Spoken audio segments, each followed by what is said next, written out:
it happened again.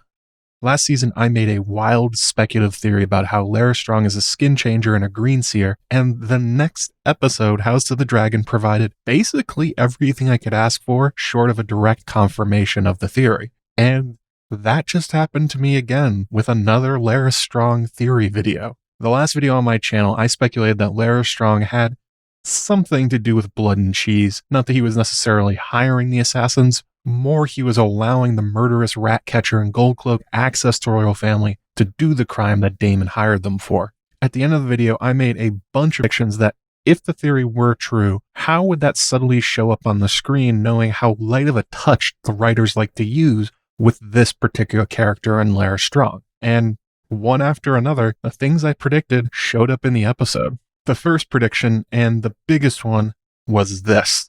I suggested that the show would use the Kuleshov effect to have characters talk on screen about who they think is really responsible for the murder of Prince Jaehaerys, while using camera work to imply something completely different. And by Jove, it happened. In the small council room, King Aegon is having an absolute meltdown and blaming everyone and everything in sight for the murder of his son. And here comes the Kuleshov effect. Otto Hightower says, "This is not the time for blind accusations, Your Grace. We'll know who did this soon enough." And then Aegon replies, "Who did this? What? Is there any question who did this? Who would do this?" Now Aegon here is literally talking about Rhaenyra believing his half-sister is the obvious hidden hand behind the assassination. Close, no cigar. However, notice what the camera work here is doing. As Aegon asks the first question, at that exact moment, Larys Strong enters the room. And not subtly, not off to the side, not in the background. The entire camera shot has flipped around away from the principal characters in the scene to focus on the door and his entrance. Also, all the lines in this shot are now pointed at the door and Larys Strong. The ordering and placement of the characters, the tapering view of the small council edges are all pointing at him. This all serves to draw your eyes directly at Larys and wonder why he's getting this attention. In cinematic language, you are being screamed at to pay attention to Larys Strong. And then the show doubles down. Aegon continues his rant about how the culprit is obvious and etc., and the shot changes to a zoomed-in solo of Larys alone. The other members of the council, the king, the table, the cool balls to play with, they're all gone. The only thing on screen is a single close-up on Larys, who notably is not saying a word or doing anything to warrant this level of attention. No one has even mentioned him. No one acknowledged his entrance into the room. Nothing. He is just sitting on his own in this perfectly framed shot while doing nothing but standing and listening. And that's really strange. Tom Glencarny is off screen now acting his heart out, delivering these lines with passion in the middle of an argument with Otto and his counselors. The camera should be on them. Instead, the director and editor have decided the most important thing for you to be looking at right now is Larys Strong. So why are they doing this? Because the use of the visuals with Aegon's lines, Larys is being heavily gestured at to be the answer to Aegon's questions. Who did this? Larys. Is there any question who did this? No. It was Larys. It's an incredibly clever and subtle way of communicating suspicion onto Larys without the characters noticing, because this is for you in the audience to pick up on, not them. This helps create dramatic tension, as the audience may start to suspect something about Larys that his colleagues don't, and can pay off later in retrospect, rewarding close viewing and attention to detail.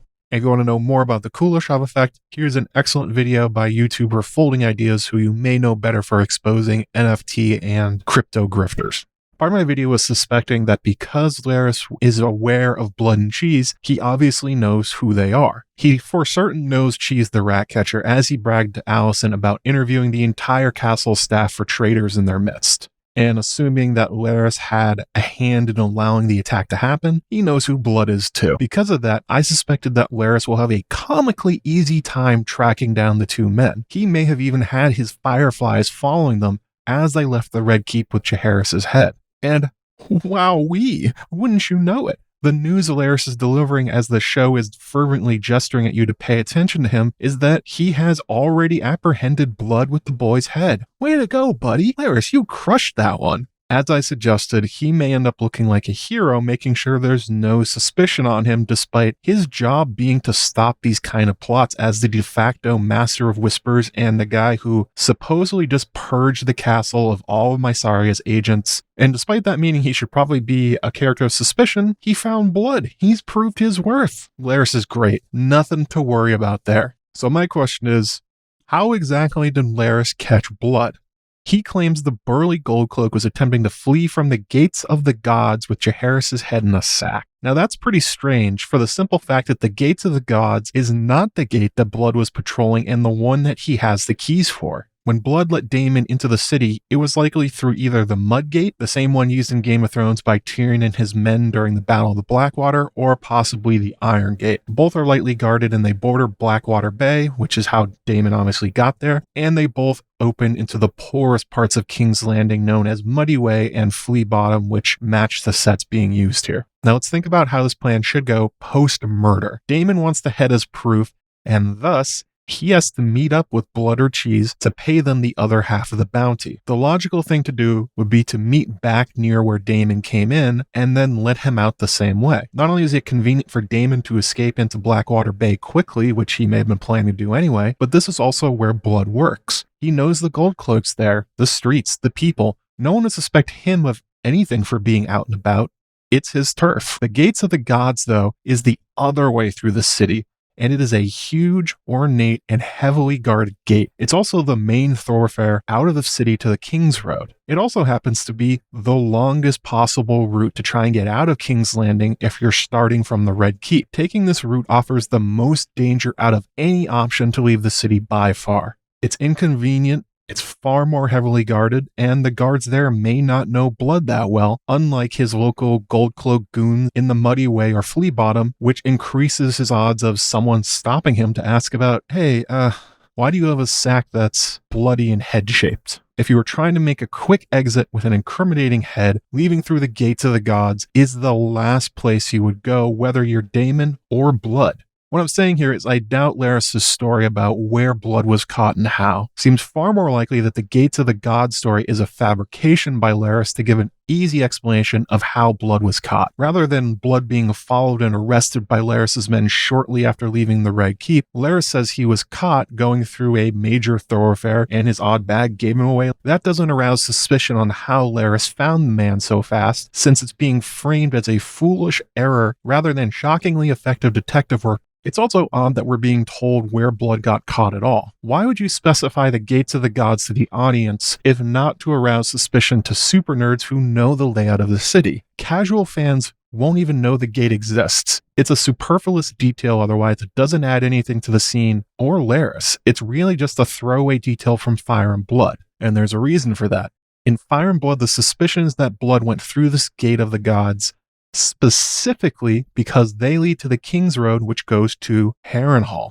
In the timeline of the book, Daemon has already gone to and taken Harrenhal, meaning Blood was going towards the Rogue Prince. But that's not the case here. Daemon has donned his crime hood and he's been sneaking through the city personally and is waiting with a bag of gold for a head. He's not at Harrenhal. There's no reason to go that way. In Fire and Blood, it's a detail that just implicates Daemon slightly more when it's pretty clear he did it anyway. In House of the Dragon, though, the detail of the Gates of the Gods stands out as something to pay attention to if you know the geography of King's Landing, which I do, and now so do you. Next up in the parade of Larys totally did it stuff, we have the interrogation of Blood. Larys has the Gold Cloak in the dungeons and rolls up with his array of torturing tools, which kind of look like rusty gardening equipment. Otto Hightower had instructed him to ply his torture tray to get any and all details out of the man before his death. Instead of a Ramsay and Theon throwback, though, Blood takes one look at the tools and knows Larys by reputation and gives up everything he can to avoid pain. Effective job by Larys here. He got basically everything he wanted except the identity of Cheese, and he didn't have to do anything other than unroll his tools. Although you may have picked it up here, there's a little bit of wordplay shenanigan. Larys asks, "Who is us?" which is subtly including himself in the conspiracy. I mean, nothing earth-shattering, but it's kind of cool. Now here's where things actually get spicy. Larys, without a name to go on from Blood, gives up on the man and hands him over to the waiting King Aegon, who bashes the Gold Cloak's head in with a mace. Okay, that's not the spicy part. Aegon delights in these sorts of things and has said he already wanted to kill blood. The spicy part is that Larys is seemingly giving up on using blood to find cheese. You may have caught it as well, how Larys could have easily gotten Cheese's identity. Sure, blood doesn't know his real name, but you don't have to know his name to know what he looks like. You could gather up all the rat catchers, put them in a lineup, tell Blood or even Helaena to point out which one is Cheese. It's easy to do and gives you exactly the person you're looking for.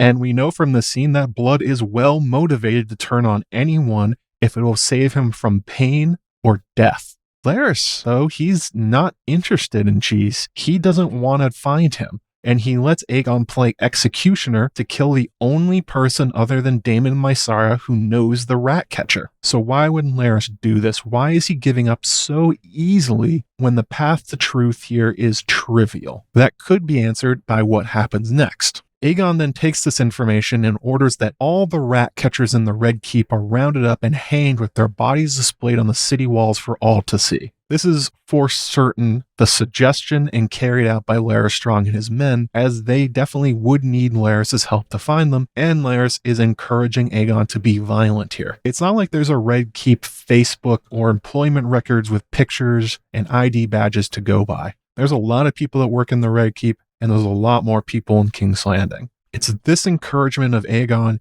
and the further violence that leads to Otto Hightower losing his position of Hand of the King, and also embarrassing Aegon throughout the city, ruining his reputation as a good guy, which are both things Larys seems interested in doing, at least based on the last episode. Him steering Aegon away from being like his father is steering him towards being almost more like Daemon. Getting back to Cheese and the now hanged rat catchers, there's a few purposes that could be served by letting Aegon hang the men without identifying Cheese first. Seeing as Larys personally screened and approved Cheese as a not traitor despite absolutely being one, getting rid of the man before he can say anything he may know about Larys and possibly his use of the tunnels could be a major plus for the clubfoot, tying up a loose end in a way that no one else gets to talk to the rat catcher before his death. Who knows what Larys said to him when they met, what he's seen the clubfoot and his minions do in the tunnels. If he would try and blame Larys in a panic, and also there is a few benefits to Larys not having rat catchers around the Red Keep anymore. As we learned, they use the secret tunnels heavily to do their work, meaning that any subterfuge by Larys and his minions in the castle are inherently riskier. They could come across the rat catchers in the tunnels,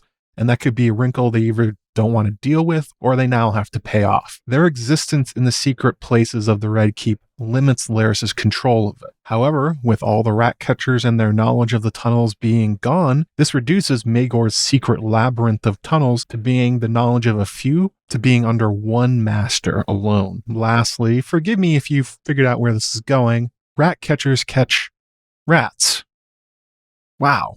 If Larys is a Skinchanger using the rats as his personal spy army throughout the Red Keep, then the existence of rat catchers is an annoyance to him. Some Skinchangers can only use one animal at a time, someone like Jon Snow, while other more powerful ones like Varamir Sixskins and Bran Stark can maintain control over many different animals, although not at the same time. If Larys is a low-level Skinchanger, he may only be able to use one rat at a time, and if that rat gets killed, that's bad news for him, and potentially quite painful, as the bond between the Skinchanger and animal can sometimes pass along feelings of pain and even the death of their animals. It works the same with more animals, just on a much bigger scale. The rat catchers could absolutely be a constant annoyance to Larys Strong, although things do not improve that much. The solution to the no rat catchers problem is letting cats roam free in the castle to hunt the rats. Although this could be something that a Skinchanger may not mind as much, as the new army of cats are also plausible targets for their powers. Now, one more thing is the episode did bring up, but did not solve the two major questions I asked as well in my video, adding some more fire to the smoke I've been following. I asked why the maid who saw blood did nothing, and crucially, where the entire castle staff was during the extended murder sequence. Criston Cole revealed that he had ordered the Night's Watch, meaning that there was Sir Auric Cargyle and another Kingsguard on duty guarding the king, as well as a bunch of other guardsmen. However, we also learned that Auric suspects that Criston was with Alicent and asked why she still has a sworn shield while Helaena and her children do not after being elevated to royalty. You know, that's an excellent oversight. Well done, Arik. So what we learn here by Kristen's order, there was supposed to be guards about, and there just weren't, except around Aegon. And also, Helaena and her children were specially left unguarded ever since Aegon's crowning, despite the massive danger they're all in. You'd think this would be the kind of thing that someone like Larys Strong, who's very security conscious, would probably notice. And we also saw a huge amount of people and servants and guards that were actually in the Red Keep at the time as they were turned out of their quarters in panic. So it's not like it was a suspiciously empty night. There were tons of people. They were all just nowhere near the royal apartments. Not only are my questions unanswered, now there are more of them. The queen and her quarters are being left unguarded. People are starting to notice, and the area was still completely deserted despite the entirety of the royal family still being awake and about. Curious and curiouser, almost like Larys Strong had something to do with it. Although one thing I predicted and we have not gotten yet is Helaena and any kind of reaction or fear of Larys. But to be fair to Helaena, in this episode, she's mostly frozen by grief and being used as a sympathy prop by her grandfather and mother to help their political cause. The trauma of the event may be far too recent for her to start interacting with anybody outside of her mother and sort of Aegon where they locked eyes. Any kind of interaction between Helaena and Larys is still on the table. We have 6 episodes to go, and Helena's powers and dreams aren't going anywhere, and neither is Larys Strong. We may not have the full scope of his strategy in view yet, but so far we've seen that key to it is creating chaos, removing Otto Hightower from power, and enabling Aegon's worst and most violent behaviors, turning a war of ink into a war of fire and blood. Why Larys wants this remains to be seen, but this episode did a lot at solidifying for me that Blood and Cheese wasn't an outside attack on the Greens alone. No. Blood and Cheese was an inside job within the realm of the King of Rats.